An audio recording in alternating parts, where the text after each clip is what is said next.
Buckley with Big Island Invasive Species Committee, and I'm going to talk to you about what we're doing on Hawaii Island and within the state for management actions and survey and response actions. I also wanted to emphasize what Lisa had said earlier, that it's a big effort. This is effort between lots of agencies, lots of partnerships, and a lot of collaboration.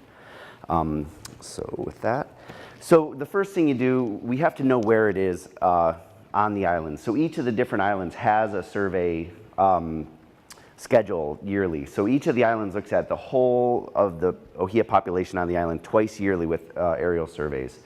What we do is, so on the right-hand side here, you can see our aerial surveys for 2018. So these are helicopter surveys where there's 3 people in a helicopter. We're all looking at ohia throughout the entire island. And we're mapping anything that is potential rapid ohia death. You can see over there on the left-hand side, that's Philip Lahela Walter. He's using the digital mobile sketch mapping on the tablet. The digital mobile sketch mapping is a Forest Service tool that's made specifically for aerial surveying of problematic trees, and actually it's used nationwide. So as you're flying over at helicopter speed, hundreds of feet off of the air, or off of the ground, you're looking down on the ground and you're mapping potential rapid ohia death trees.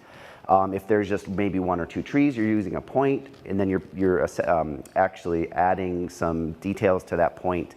Or if you're seeing a big patch, you might put a big polygon on there.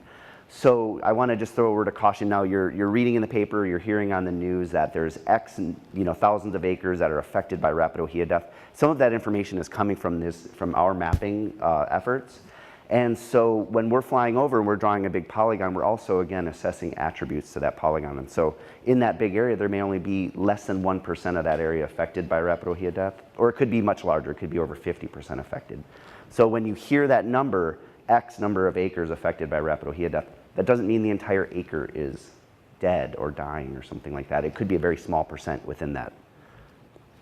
Here on the island, we do twice yearly, we do the whole island. We look at all the ohia on the island. And then another 2 times yearly, we look at the priority areas, which would be Hamakua, Kohala, and North Kona. So we look at those another 2 times a year. So we fly over that 4 times per year. So that gives us enough information to get on the property. But that mapping effort, nobody's going to tell you that mapping effort's detailed enough to actually walk up to that tree that we mapped. So what we do is we bring our UAS or our drones out to the field, and then we fly over the area, and then we get a really detailed GPS point, and then I can send the crew out to that individual tree. Very handy tools. Okay, you could hear a lot of negative stuff about drones in national parks or whatever, but for this right here, for conservation purposes, the drone is a really, really handy tool. It gets you to the ground. It's a very efficient, effective tool to use. Once we are on the ground, what we'll do is we'll send the crew out with the GPS and the sampling tools. They'll clear a piece, they'll find the tree, they'll clear a bit of the bark out, just like Dr. Keith was just showing. You can see the photo in the middle right there that Dr. Friday took. You walk out to the woods, use your hatchet, you pull a little bit of bark off, and if Luku ohia is in the tree, most likely you're going to find that staining. Or even the huli ohia as well. You're probably going to find the staining. You kind of poke around a little bit to look for it, but you're going to find it most likely. Then you take your drill. You drill into the staining. Just take little nips out of the staining, and then collect it in a baggie. Take a little wood chip out, and then put that in another baggie. Now, so these are methods that are developed by the science team, and they say this is the information that we need in order for us to get as much data and information out of each of the sampling efforts as we can. So that's the physical sample. The data that we collect, it's called the Survey 123 app, and you can see that up in the upper right-hand corner. And again, this is information that the science team says, if you collect this information, it's really going to help us out. So make sure that we get it all, whatever we can. When we get back to the office, so that app is on our phones, it's on our tablets. When we get back to the office, we upload that onto this ArcGIS online portal. That's for the whole ROD team. You can see that down in the lower right-hand corner. So with the Survey 123 data, as well as the digital mobile sketch mapping data, that stuff gets uploaded onto the portal right away after it's collected. So the entire ROD working group has access to that, and they can start making decisions or research, or they can use that data as soon as that is collected. Once we do have that once we have our sample, we have this handy lab in a suitcase developed by the USGS, Carter Atkinson's lab with Lisa Keith's lab. It's a mobile lab in a suitcase that we can actually take this out into the woods, extract the DNA out of the wood sample, and then analyze that DNA for the presence of the ceratocystis fungus. So if we're out in the middle of nowhere, we have this, handy lab. You can see in the right-hand side, upper right-hand side there. It's a wheel piece of luggage. Take all the parts out, and we can make management and further survey decisions based on the results of that. We do give all of our samples to Dr. Keith's lab. That way we can maintain this, a comprehensive library of all the samples that are taken throughout the island, or throughout the state, I should say. So now we have a positive tree. What do we do with that positive tree? So this is where the management comes. And let me just tell you right now, our management toolbox is pretty small right now. The researchers are working very hard, and I know that they're working really hard to make more tools for our toolbox, but right now we got very limited options. And so do you, for you landowners out there that have rod trees on your property. So we have this management flow chart. This management flow chart was developed by the working group, and it's for our use, it's for other land managers' use, and then we say, okay, this is what we look at for management. We can all make really nice, consistent management decisions if we just stick to it. Is this so we've got a rod tree. Is it a hazardous tree? Is it going to fall on something important? Then you need to make that decision pretty quickly that yes, it should probably be felled because you got a dead tree hanging over something important. Is it located in an otherwise healthy forest? Okay, we want to try to keep that inoculum source out of these healthy forests. So if we can safely get it on the ground without damaging other ohia trees, then we're probably going to go ahead and do that. So it's in a healthy forest, we can safely get it on the ground without damaging other trees, then we're going to put it on the ground. And mostly the reason for that is because of the ambrosia beetles, and we're going to get more information about ambrosia beetles later. And I've got a photo here coming up soon, I believe, just showing some pictures of ambrosia beetle stuff. But the ambrosia beetles, they produce a frass that can be airborne. If we can put the tree on the ground and reduce that frass production from getting into the wind and flying further away, then all the better. So that's where our management is for the moment. Once that tree is on the ground, you fell it, and then if you can cover it with a tarp, then again, all the better, because what we're trying to do is keep the ambrosia beetles out and keep the frass from leaving the tree. So if there are ambrosia beetles, we don't want that frass to get in the air.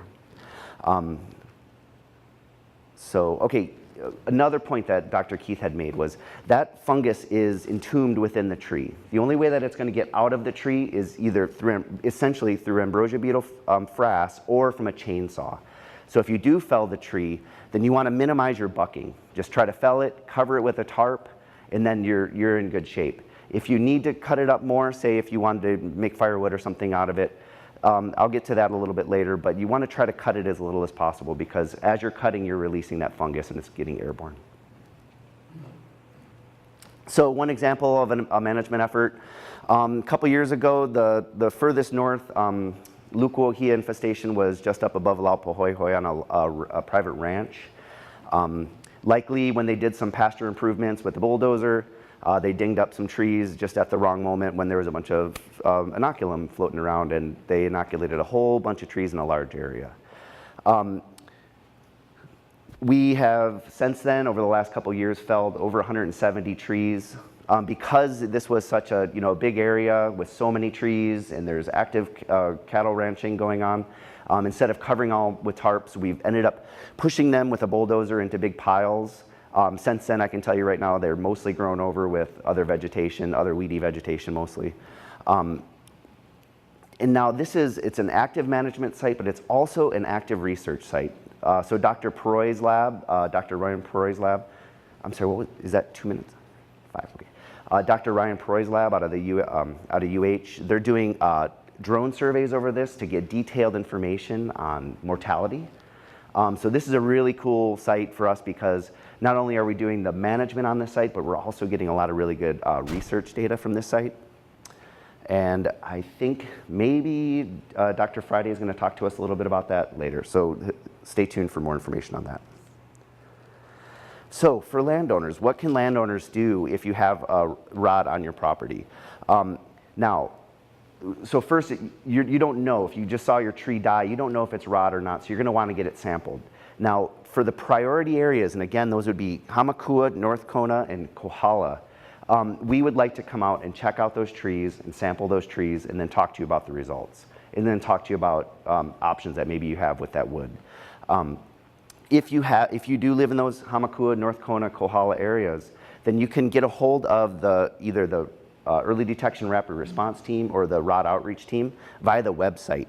And if you got one of our handy decon kits over there, it says rapidohiadeath.org in multiple places, I'm sure.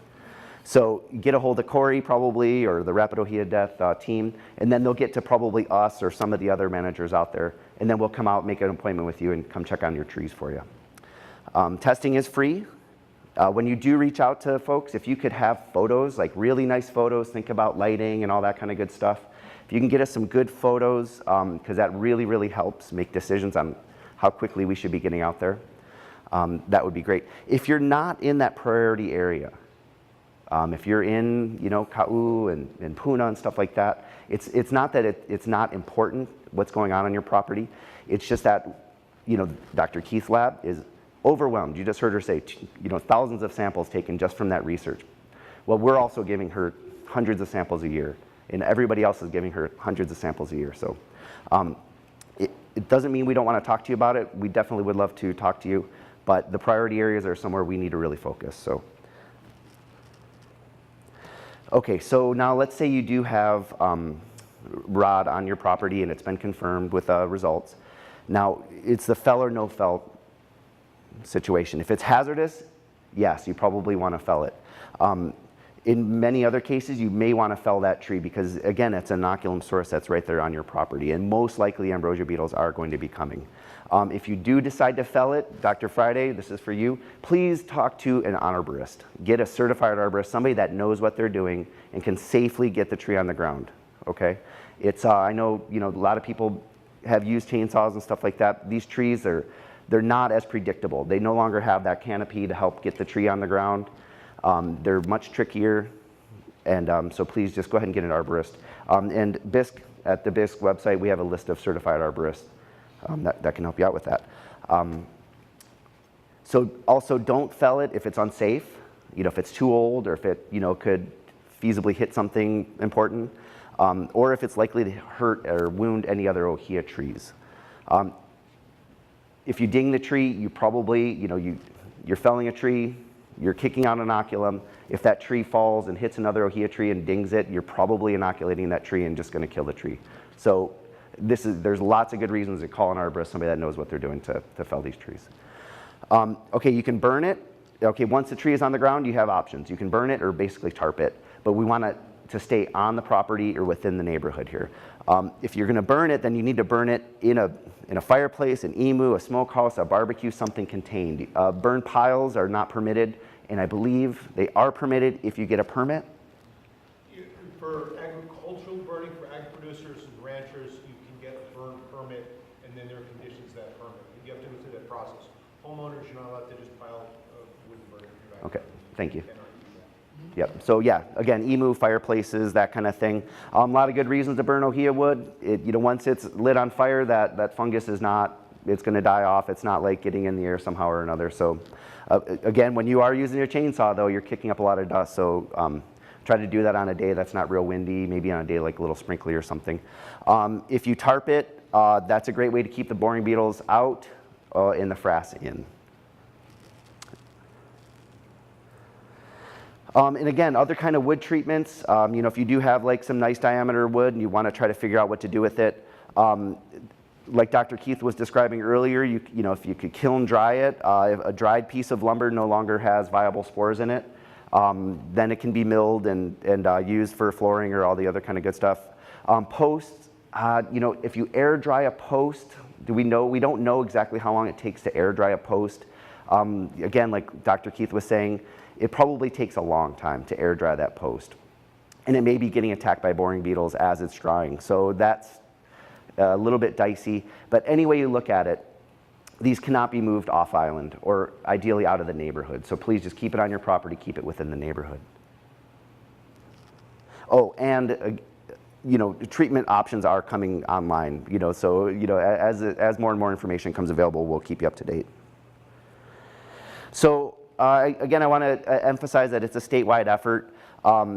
Because Hawaii Island has most of the rapid ohia death that's within the state, we have land managers and researchers and outreach folks that are coming and doing trainings with us on this island. We get them up in the air, we get them on the ground, talking to researchers, looking firsthand, taking samples from trees.